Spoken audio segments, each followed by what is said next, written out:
In honor of my nigga being 10, since he wanted to play, when I was getting me some food, we made a dance for him. Now the best way this dance can work, if a nigga shoot your dumb ass like 4 or 5 times before you fall. But if you don't got nobody to do that for you, just lay down smooth like this, right? Lay your bitch ass down. And point them toes up, right? You spread a little bit, and the nigga done spanked you. Then you just jump a little bit.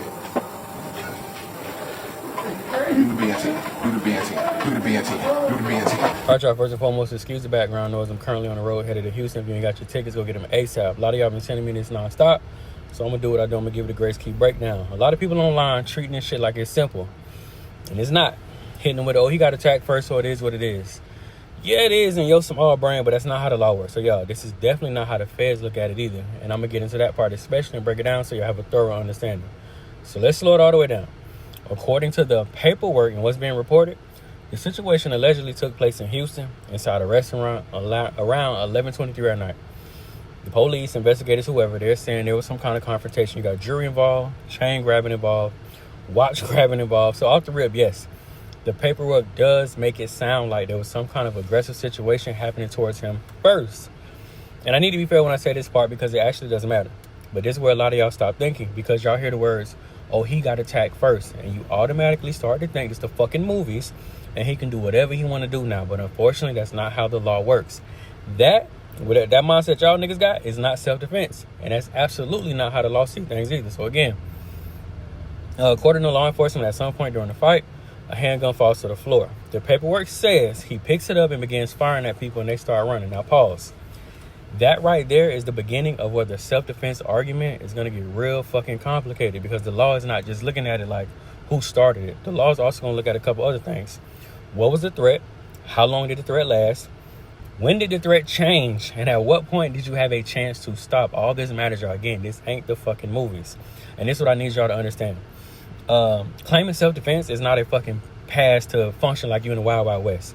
It is not, oh, somebody touched me. Now I can shoot as much as I want for as long as I want. This is not the movies. That's not the standard whatsoever. The standard is usually built around immediate danger, reasonable force, and whether the force stopped when the threat stopped. So if the paperwork is alleging that people started running, retreating, that shit I talk to you about all the time, and he allegedly continued to fire, that is going to matter big time because now the question becomes, were you defending yourself in the moment? Or did that shit just turn into retaliation after a while because you just like, they got me fucked up and I'm finna go in? That is a huge difference. One can sound like self-defense and the other starts sounding like intent 100%. And it actually gets worse because according to the updated information, somebody just sent me the new screenshots too of somebody else page with the paperwork. Anyway, it alleges that after the shooting, he hit the motherfucker with the gun and spit on him as well. So I'm going to simplify that too. That's going to be a horrible self-defense argument. And when I say horrible, I mean fucking horrible. Because if you're trying to convince the court, I was scared for my life. I was just trying to survive. I was just simply defending myself. But then the paperwork says after that, you came back, hit a motherfucker with a gun and spit on him. Now you're not coming off like somebody trying to survive. You're coming off like somebody that's angry, somebody humiliating somebody punishing a motherfucker, just pure retaliation altogether. That shit started to look personal. It started to look emotional, which a lot of young black men are these days, and it definitely started to look intentional. And intent, I-N-T-E-N-T, is where a lot of motherfuckers get buried. Because once prosecutors feel like they can argue intent to hurt, intent to retaliate, intent to overdo it, intent to stand over somebody and disrespect them after the threat is already over, your whole argument for self-defense is going to get weak as a motherfucker. It's definitely going to be watered down at that point. Anyway, that's what a lot of y'all don't understand that's in these comments. Self-defense absolutely can be lost in the midst of the battle. You could have a moment that start one way, and then through your actions, your decisions, your emotions, and your ego especially, you can ruin your own goddamn defense. That is the part that, unfortunately, in this situation, bro probably didn't study. And a lot of you motherfuckers comment, don't study or know nothing about either. So, yes, based on what's being alleged, could there have been a moment when he was initially in danger? Absolutely. I think everybody know he was in danger at some point. But according to the paperwork, if people were fleeing, if shots kept going, if somebody got hit after the fact, and he allegedly came back, pistol whipped them, and spit on them, that gives the government plenty to argue that this was no longer about safety. Now they can argue this shit was about anger, ego, revenge, excessive force. Same with the police. You can't just overwhoop a nigga ass and get away with it. But anyway, this is where I'm going to get personal for a second, y'all, because I really be wondering who the fuck raised y'all? What principles were y'all raised on? Because, I'm only 36, but this is the only generation I've seen that immediately go do dumb shit after the action to make it even worse. Niggas get shot and run to the camera. Niggas do the shooting and run to the camera. They're gonna run with the internet posts, the music, the taunts, the slick comments.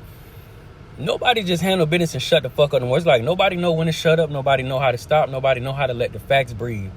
Everything, and I mean everything, has to be turned into internet validation and viral content. And both sides of this shit, I mean, both parties on this shit just look stupid. One side talking too much about what happened to them, and the other side talking too much about what they did, what they meant, how they felt, and what they standing on. And for some niggas that hate snitching and hate rats, y'all be self-incriminating like a motherfucker. Now let me keep going, because what y'all call keeping it real is what the DA call evidence. What y'all call flexing is what prosecutors call consciousness of guilt. What y'all call trolling, the state gonna call motive, intent, and lack of remorse. And I'm gonna break it down one more layer. If you already got a record, if you a black man in America, you in another fucking state and there's guns involved, you got gunfire, multiple victims, a bystander hit, serious injuries, and then alleged internet taunt after the fact, I don't know if y'all niggas understand how that look. You do not look like a victim whatsoever. You look like a public safety issue. You look reckless. You look dangerous. You don't look remorseful at all. And again, that gives the DA even more reason to say, no, we need to hold him. No, we need to charge him. No, we need to bury this self-evidence talk before it even gets started. And I'm going to talk about what could have been done differently. Because again, I don't like to point out issues and not give y'all no actionable steps to a solution. Because this is the part that blow me even more. A great deal of this bullshit that's happening today with bro getting locked up could have been done differently with a simple phone call. And that's it. When I say a phone call, I mean one call. If you were really the victim in the situation from the beginning, if you really the one who got pressed, rushed, robbed, jumped, whatever the situation was, once that threat is over, your next move matters like a motherfucker. Y'all niggas too tough and too street to call law enforcement. You establish the record. You be the first one to tell your story. You freeze the facts while it's still fresh. You put yourself in a position to say, hey, I was in fear. I was trying to survive, man. This is what the fuck happened. But when you don't make that call, when you leave, when you cross state lines, and then go to the internet with this shit, now you helping the other side tell the story for you.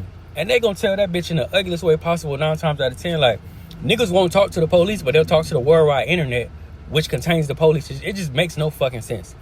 But again, y'all, what you do after these type of incidents is a whole nother thing. And the after is what often destroy motherfuckers. And I guarantee that's gonna play a huge role in what they're gonna try to put on, bro. Now let's deal with the federal side of this real quick. He's reportedly facing a felon in possession charge. And I'm going to simplify that for you as well. If you already got a felony, the government is saying you're not supposed to have a gun at all. So now, even before people start arguing self-defense, they already going to be looking at the possession. And if you the last person seen with that firearm via that video and the pictures that's going around, you allegedly the one firing it, that's going to open the door for even more problems. And if movement across state lines enters the picture, which again, put it together, we the last person you've seen with it, we ain't recovered the weapon. Now, that's how you get federal attention in a different way as well, because the feds love patterns. I told y'all this when I broke down the Pooh Shiesty shit. They love timelines. They love movement. They love showing what happened before, during, and after. That is absolutely how they build their cases. And again, this is why that whole thing is a fucking mess and a lot of unnecessary shit taking place. Because now the government can potentially argue all of this together. Number one, he's a felon in possession of a firearm. There's allegedly altercation. He allegedly fired a gun. He allegedly continued to fire after niggas ran. He allegedly came back. He allegedly struck the victim with a handgun. He allegedly spit on him. You got niggas seriously injured. Bystander got hit. And then you go online with the shit.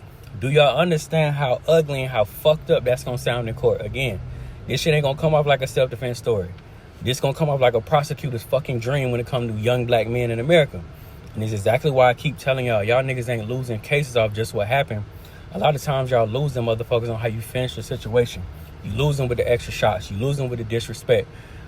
The internet trolling, the songs, the interviews. You lose them in the silence at the wrong time. And then you talk at the wrong fucking time.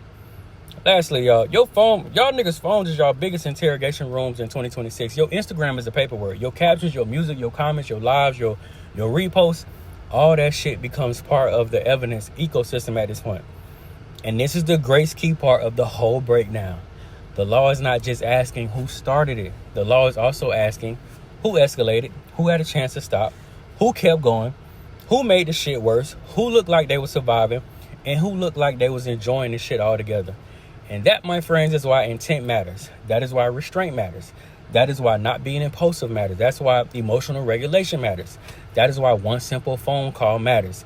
And this is why a lot of y'all think this is a self-defense case, when in reality, your own behavior going to turn this shit into an assault, a shooting, a gun case. in a federal case, unfortunately, because at the end of the day, people don't just get locked up for what happened. I say this shit all the time.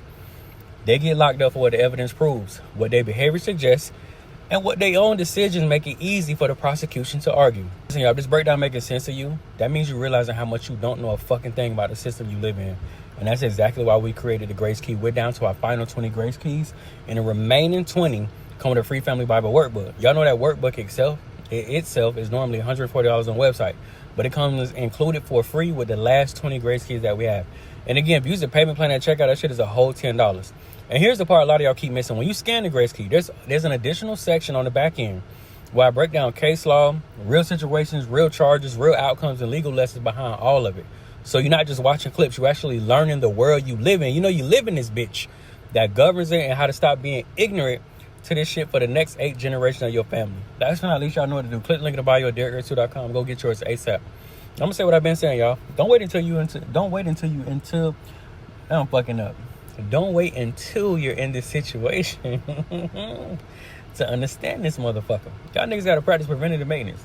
Y'all love to wait till y'all get 100 years and now you want to be Muslim and go read all the motherfucking books in the library. Nigga, be smart and be a good nigga beforehand. Do it now.